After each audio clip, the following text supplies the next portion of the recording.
Hello and welcome to this edition of World at War. I'm your host, Mohammed Saleh. A two-frontal civil war has reared its head up in Pakistan. On the 29th of November, the Tehreek-e-Taliban Pakistan, also known as the Pakistani Taliban, unilaterally announced that it will no longer abide by the ceasefire. Instead, the Pakistani Taliban exhorted its field commanders to stage attacks against the Islamabad government wherever and whenever they got the opportunity. This as revenge for carrying out the unabated operations against its militants in the Khyber Pakhtunkhwa province. What has now been unleashed is a relentless wave of terror attacks. On the 14th of December, 3 people were killed and 5 others injured when a suicide bomber blew himself up at the Miran-Shah area of North Waziristan. On the 18th of December, the Bargai police station in the Lucky Marwat district was attacked with rockets and grenades, leading to a fierce exchange of gunfire between the terrorists and the police. 4 policemen were killed and 4 others are said to have been wounded. On the 19th of December, 3 people, including a Pakistani army soldier, was killed when a suicide bomber staged an attack at the Tal Bridge, again in the Miran-Shah area. The most daring attack took place in Banu. On the 18th of December, a detained terrorist managed to overpower a police constable at the counter-terrorism department. He then freed 34 other terrorists and captured other police staff as hostages. Eventually, after 3 days of fruitless negotiations, on the 20th of December, Pakistan's elite commandos stormed the counter-terrorism department's compound. In the pitched gunfight, at least about 25 terrorists are reported to have been killed, while 10 others were forced to surrender. But keep in mind that Tehreek-e-Taliban Pakistan has been around since 2007. It is an umbrella organization of various Islamist terror groups that operate along the Afpak border. They draw a majority of their recruits from the Khyber Pakhtunkhwa belt. The Tehreek-e-Taliban Pakistan is closely associated with the Afghan Taliban, although the two groups have a separate operation and command structure. In fact, it is said to be a creation of Pakistan's spy agency, the ISI. But now, worryingly for Islamabad, the Tehreek-e-Taliban Pakistan has publicly pledged its allegiance to the Afghan Taliban. And ever since the triumphant return of the Afghan Taliban in Kabul in August 2021, the Tehreek-e-Taliban Pakistan is also sensing its moment. In the last 15 years of its existence, the terror attacks staged by the TTP are said to have resulted in over 80,000 deaths across Pakistan. One of the worst terror attacks that was perpetrated by the TTP was in December 2014, when 132 school children were killed after 6 TTP gunmen stormed into an army public school in Peshawar and went on a shooting rampage on young defenseless children. The Pakistani government has implicated the TTP in the killing of the former Prime Minister Benazir Bhutto. But the irony is, Benazir Bhutto had once called the Afghan Taliban her children. The stated objective of the Tehreek-e-Taliban Pakistan is the destruction of the Pakistani state. It wants to do this to establish a new government that will be governed by the TTP according to its narrow interpretation of the Islamic Sharia. So how is Islamabad planning to deal with the Tehreek-e-Taliban Pakistan? As far as the TTA and Tehreek-e-Taliban Afghanistan are concerned, I think it's important for us to get to a position where we can work with them to deal with this issue, and I tell you why. Because I can conduct as many operations as I want on our side of the border. If they're going to jump over the other side, and there's not going to be this hammer and anvil effect. Now, terming the threat as a red line alone does not equip Islamabad to deal with the security challenge that stares Pakistan in the face. For over 3 decades, the Pakistani deep state colluded with the radical Islamist Taliban to dominate the mountains of Afghanistan. But the clock has now turned a full circle. Islamabad's leverage on the Afghan Taliban has significantly diminished. And now, it is Kabul under the Taliban that is using its offshoot to destabilize the Pakistani state. But this is just one front of the civil war. In the rest of Balochistan province, the Baloch Liberation Army has declared an open war against the Pakistani state. For decades, the Balochi people have agitated against the Punjabi domination in Pakistan's politics. The resources of Balochistan had always been siphoned off for the prosperity of the Punjabi elite. But since 2015, under the China-Pakistan Economic Corridor, China has entered the Baloch province as the new master to exploit and pauperize the already poor Baloch population. The Baloch Liberation Army has staged a series of attacks against the Chinese presence in Pakistan. In 2018, 3 BLA suicide attackers stormed the Chinese consulate in Karachi, killing 2 policemen and wounding a guard. In 2019, 3 BLA gunmen had attacked a 5-star hotel in Gwadar and had killed 1 security guard.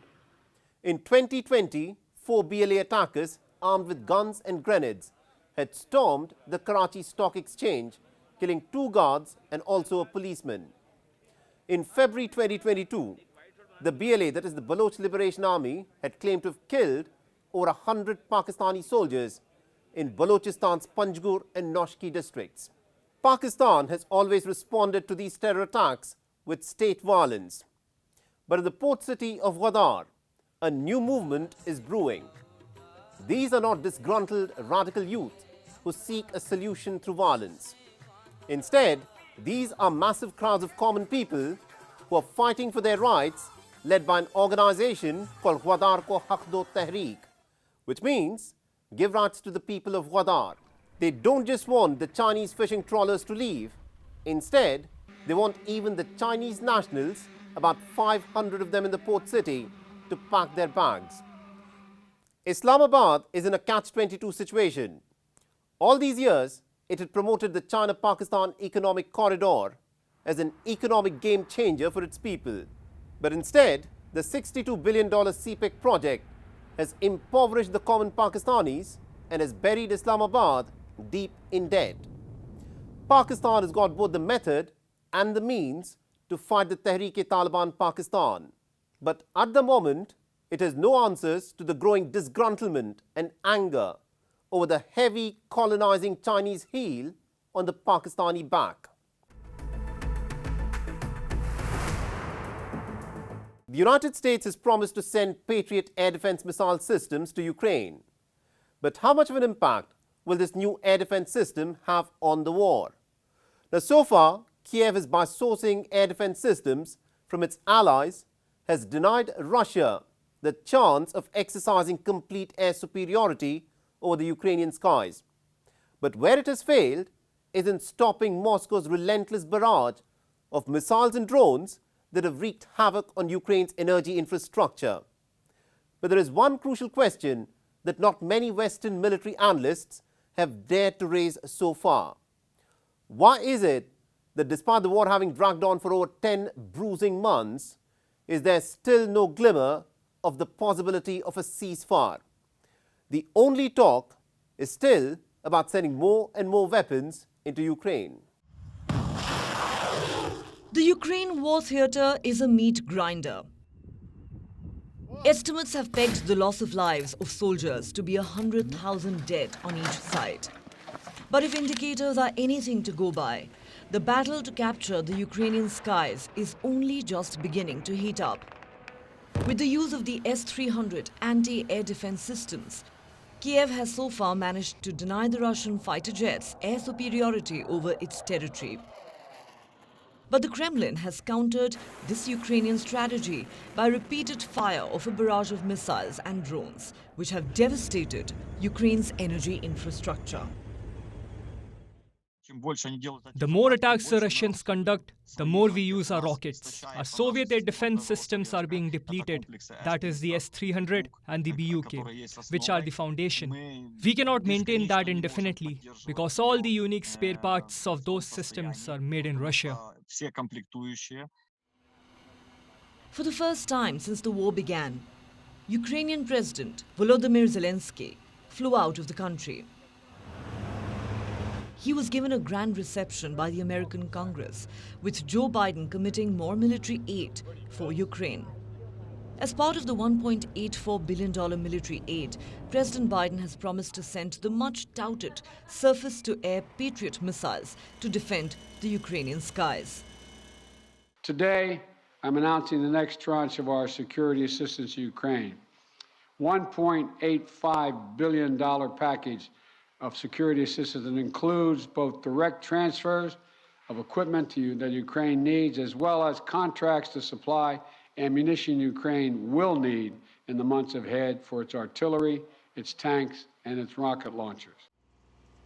Critics have questioned the efficiency of using a $3 million missile to shoot down the Shahed 136 drone, which costs a measly $20,000. President Vladimir Putin has rubbished the Patriot missiles as old technology that is on par with Russia's S-300 missiles. But simultaneously, he has urged the defense industry in Russia to up its game. Defense Minister Sergei Shoigu visited a Kalashnikov weapons production plant in the city of Izhevsk. The winter, instead of freezing the battle lines, has hurtled both adversaries to stock up on their arsenal. And in the midst of the mayhem, it is the common people who are paying the ultimate price. You see with your own eyes what is life like here. What life? It is war. I don't know what to say about life. The people that evacuated call me, and I don't give answer to such questions. I am sorry. How's life? You see for yourself. It is damaged. It is shot. The house you see there is left without 2 stories. The possibility of negotiations and peace is not even being seriously considered. The proxy war in Eastern Europe is about redrawing the boundaries of a new world order. And neither Russia nor Ukraine, armed and funded by Uncle Sam, is willing to give an inch.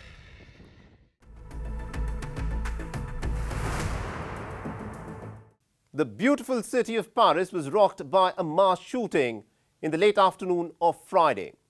A 69-year-old gunman walked into the Kurdish Cultural Center in the 10th district of Paris and opened fire indiscriminately on the unsuspecting people who were seated there. He also then turned his attention to a salon across the cultural center, which is also very frequently visited by the Kurdish people. The police say that they had been aware of this gunman. He had in fact only been recently released from prison. But what is interesting to note is that the police are not treating this instance of mass murder as an act of terror. Our next report gets you the details. On late Friday afternoon, a 69-year-old gunman burst into the Kurdish Cultural Center at the 10th district in Paris and opened fire. The loud ringing gunshots sparked immediate panic. Even a salon that was opposite the Kurdish Cultural Center came under attack. Within minutes, 3 people had been killed, while 4 others had sustained gunshot wounds. Eyewitnesses described the gunman as tall and white, and he was eventually arrested by the police, who turned up at the scene after the mayhem. The motive of the attack is unknown, but initial investigations have pointed to a clear racial motivation behind the killings. Le tueur est français, il est âgé The killer is of French nationality. He is 69 years old. He was not known by our intelligence services. He was not on any intelligence services lists, being it from the DGSI, Paris Intelligence, Territorial Intelligence, and he was not known by penitentiary services for possible radicalism. So it is not clear that this person was politically active and involved, even if what he did was a characterized attack against foreigners. But it will be for the judiciary investigation to confirm that. The police has not disclosed the identity of the gunman, but the 69-year-old gunman is said to have a history of racially motivated violence. He had previously been charged with stabbing migrants and slashing their tents with a sword in a park in eastern Paris. According to the Parisian prosecutor, the 69-year-old gunman had only recently been released from prison. The French police has opened an investigation for murder, manslaughter and aggravated violence, but have so far chosen not to press charges of terrorism against the gunman. To date, we do not really know the motivation of this killer. The investigation is ongoing. The neighborhood is completely cordoned off. I ask all residents and inhabitants not to go to the neighborhood.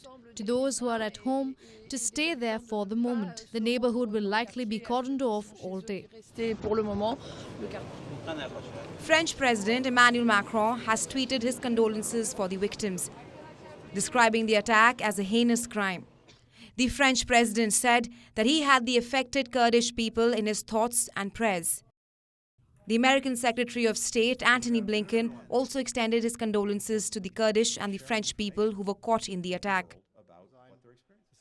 While the German Chancellor Olaf Scholz condemned the mass shooting as a terrible act. In the aftermath of the attack, the Kurdish protesters took to the streets of Paris and clashed with the police.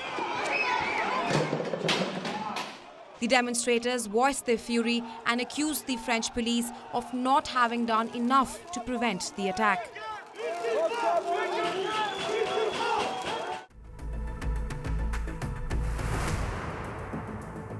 Six people, including the gunman, were killed in an instance of mass shooting in the city of WION, north of Toronto, on the 18th of December.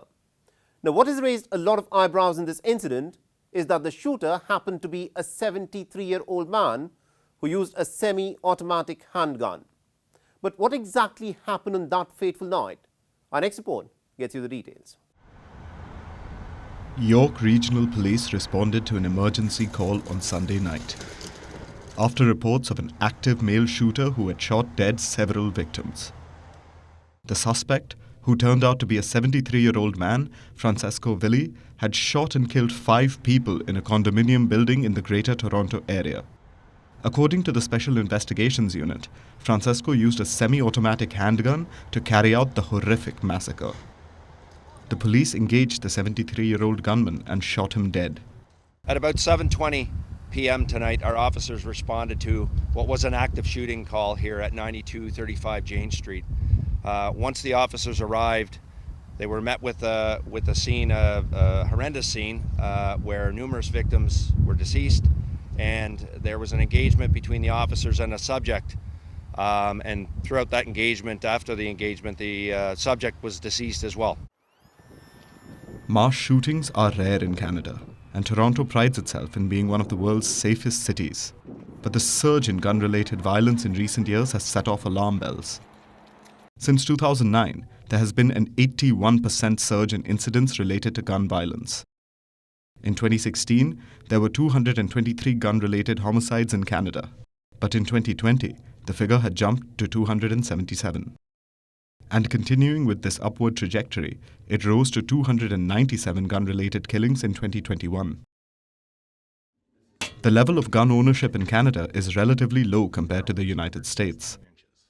There are 31 firearms per 100 residents in Canada, while the figure is 89 firearms per 100 residents in the United States. But unlike in the United States, where gun ownership is a constitutional right, Canada regulates weapons. Justin Trudeau has enacted a series of anti-gun violence measures, including a legislation banning 1,500 models of assault-style firearms. But Canada's most difficult challenge is to address weapons trafficking from across its border from the United States. In Toronto alone last year, 86% of crime handguns sourced were from the United States. The laws in many border states remain porous and easy to circumvent.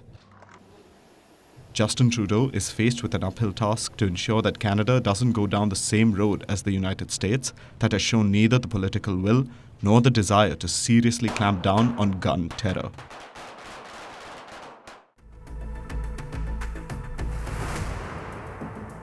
Now, thousands of pro-democracy protesters poured onto the streets of Khartoum on the 19th of December.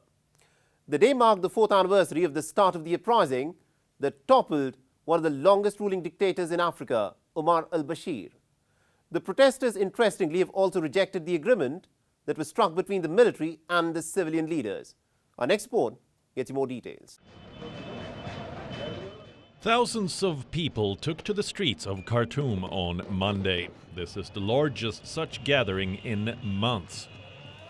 They called for a return to civilian rule and justice, who were killed in past protests.